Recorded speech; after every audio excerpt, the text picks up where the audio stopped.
In this chaotic and unstable world, I've been thinking, how can I keep my mind calm all the time? And I've found some answers. They're not usual things like yoga or walking, more unique. But I feel like they work even better than Zen sitting meditation. Hi, if you're new here, I'm Aki, a former elementary school teacher, and now I practice and share Japanese mindful living. In this video, I'll share 5 simple and practical ways to keep your mind always calm. If you practice these, you can free yourself from negative emotions and live your life more lightly and freely. So, let's get started. I can, it's fun, thank you step. This is a method that has been quietly spreading in Japan. And it's like a little magic trick that instantly lifts your mood. Here's how it goes. While you're walking, you just say these 3 words in rhythm with your steps, okay? I can, it's fun, thank you. Then take a small pause on the 4th step. Keep going. I can, it's fun, thank you, pause. I can, it's fun, thank you, pause. That's it. Sounds fun, right? You can even say it in your own language, whatever feels natural to you. As for me, Japanese, I say it like this. できる、楽しい、ありがとう。できる、楽しい、ありがとう。Super simple, but trust me, it's super effective. Now, why is this so powerful? There are 3 reasons. First, by repeating positive words, your brain releases serotonin and oxytocin, happy chemicals that make you feel good. Second, the rhythm of the steps and words helps calm your nervous system and reduce anxiety. And third, it's fun. You can be positive all the time. Because walking becomes a trigger for this practice, you can do it anytime, anywhere, right? For example, when I was recently hospitalized with a collapsed lung, I kept chanting it all the time. Before surgery, when I was super nervous, I was like, I can, it's fun, thank you, pause. I can, it's fun, thank you, pause. Yeah, I was like that. Saying that over and over made me feel like, I'm gonna be okay, I can get through this. Yeah, it really worked. So if you're feeling anxious right now, even if you're not, just try it. You'll feel the clouds in your mind start to clear. Give it a try. Okay, second one is focus on Tanden. Old Japanese saying goes, wanna stay calm? Focus on your Tanden.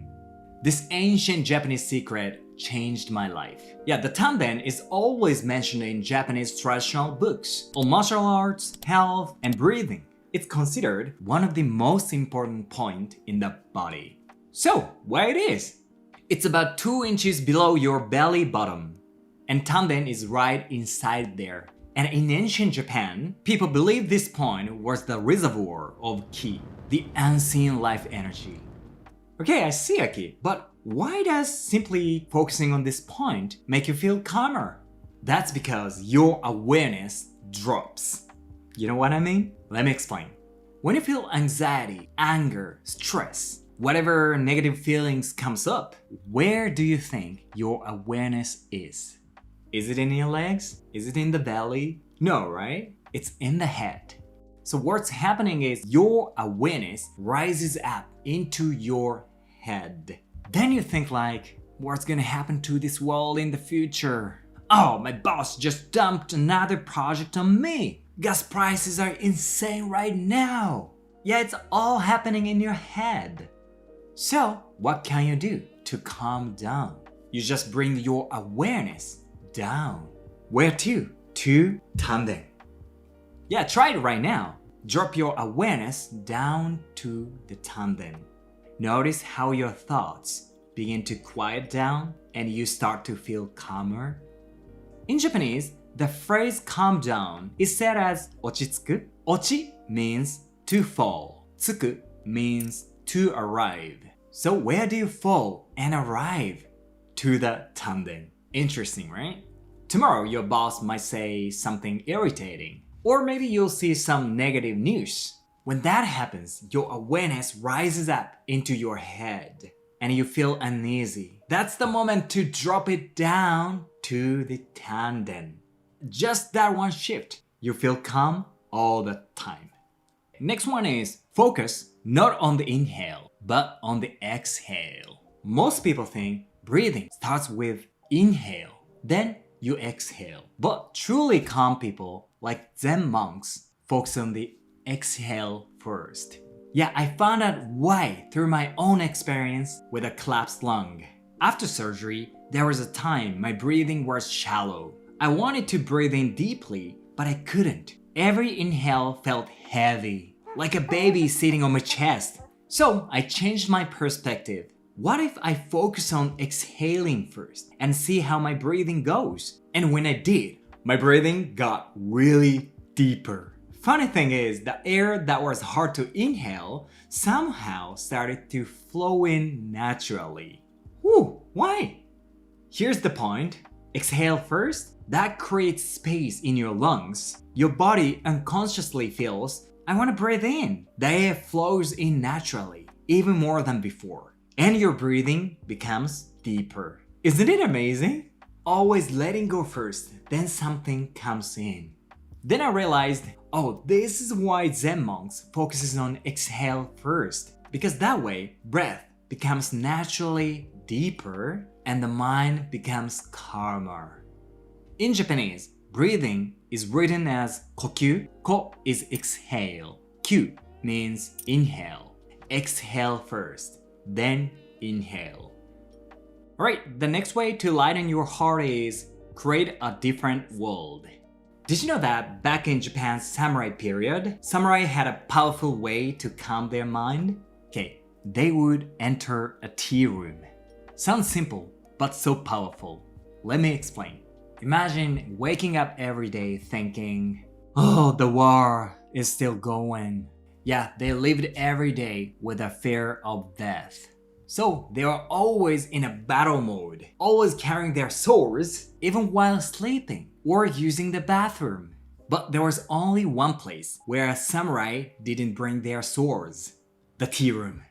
Because the tea room was designed as a peaceful world, separate from the chaos of war. Actually, the entrance of the tea room, called Nijiriguchi, was so tiny, you had to take off your sword just to get inside. And that made it a peaceful place where samurai could finally let their guard down and feel safe. They made matcha there and calmed their minds. Even modern philosophy tells us this kind of safe space helps calm the nervous system. Now, here's the good part. You can create that same kind of place today, right in your own home. No need to build an actual tea room, just choose a spot. It could be a small room, a corner of the room, or even your bathroom. For me, it's right here, on this tatami mat. When I sit there, I tell myself, this space is separate from the outside world. And simply thinking that helps me let go of anxiety. It lightens my mind. The key is to physically define the space, even a tiny one. So next time you're feeling overwhelmed, step into that space. And when your mind feels calm again, step out. Your worries will definitely feel a little smaller. The last one is a fearless posture. Finally, let me share a posture from Japanese martial arts that instantly eases fear and anxiety. Alright, let's do it first. This is it. For example, in Kyudo, this is the stance taken before releasing the arrow. It's not only for accuracy, it also brings calm and steadiness. But Aki, what kind of posture is that? Okay, I'll show you how to do it. First, focus on Tanden. And when you put your focus on the Tanden, you feel grounded. And your back naturally straightens. This way, your chest opens up easily. So open your chest and let your shoulders just drop. When you do that, your neck naturally feels relaxed, right? That's it. So Aki, why does it ease fear? Okay, let me explain. This is gonna be a bit medical, but stick with me. The key point is to relax the first cervical vertebra. Okay, easy way, that's right here, upper part of your neck. Because in the neck, there is the brainstem, the part that controls the nervous system. The point is, it decides how we respond to anxiety. So if this area is compressed, the brainstem is also compressed, and you feel anxiety easily. And do you know the posture that causes this most? It's when you bend your neck forward and lift your chin up like this. This is exactly a posture when using a computer or smartphone. That's really bad. So I started paying attention to this posture. In the end, my reactions has changed. I really became stronger against negative triggers from outside. Even when I see bad news, get a nasty comment on YouTube, or fail a presentation, I can stay much calmer than before. But you might think, really? Can posture really make you stronger against negativity? So let's try it out right now. Okay, first, get into a bad posture. This posture compresses the upper neck. Now pinch your skin hard with that posture. Ow! It hurts, right? You might feel irritated, anxiety, or some kind of negative feelings, right? Okay, now switch to the martial arts posture. Okay, focus on your tanden, open your chest, drop your shoulders, relax your neck. You got stronger. Now pinch your skin again. How does it feel? Isn't it easier to handle the pain compared to before? Don't you feel less negative? If so, this posture works for you. This is the power of posture. So out of these 5 practices, did any of them feel more powerful than sitting meditation? If so, which one? Let me know in the comments and try it for yourself. And if you're looking for more tips on living well, check out this video right here. Alright, have a peaceful day. Bye bye!